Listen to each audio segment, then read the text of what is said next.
তো দেখতেছেন আমার বিয়ারিংয়ের ইয়াটা ব্লকটা আমি দেখাইতেছি কেন, এই দেখেন বিয়ারিংয়ের এইরকম ব্লক বানাইতে হবে। তো অনেক ভাইকে দেখানোর জন্য বা বোঝানোর জন্য অনেক ভাই বলছেন আমাকে।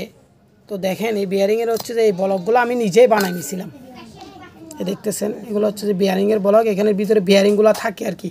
তো অনেক ভাই বলতেছেন সেই জন্য দেখানো হচ্ছে। তো এই বলে ভিডিওটা শেষ করতেছি। দেখেন আমি 4টা বিয়ারিং একসাথে রাখছি। এগুলো হচ্ছে যে ওয়ার্লিং করানো ভিডিও, এখানে ওয়ার্লিং করানো, এই দেখেন ওয়ার্লিং করানো। আর এগুলো তো কোনো ওয়ার্লিং নেই, এটা কাটার পরে রেটে ঢুকাই দেওয়ানো হয়েছে, এটাও ঢুকাই দেওয়ানো হয়েছে, এটাও ঢুকাই দেওয়ানো হয়েছে দেখেন।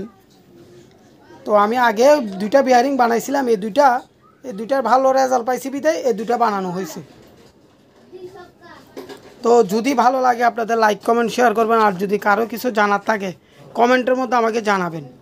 অনেক ভাই তো অনেক প্রশ্ন করেন, তো সেজন্য এগুলো দেখানো হয়। আর অনেক ভাই আমাকে বারবার ফোন করতেছেন, সেজন্য এই ভিডিওটা দেখানো হচ্ছে। কয়েকজন ফোন করছেন, তো আজকে ভিডিও দিতাম না, তারপরে এইগুলা দিতে হবে।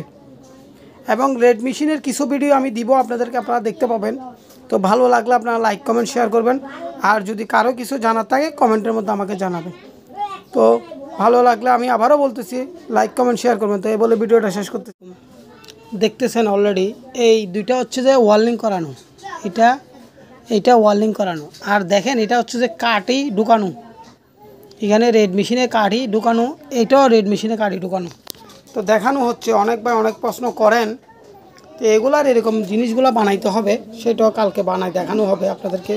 যদি ভালো লাগে আপনারা লাইক কমেন্ট শেয়ার করবেন। আর যদি কারো কিছু জানার থাকে কমেন্টের মধ্যে আমাকে জানাবেন। তো দেখতেছেন ভিডিওতে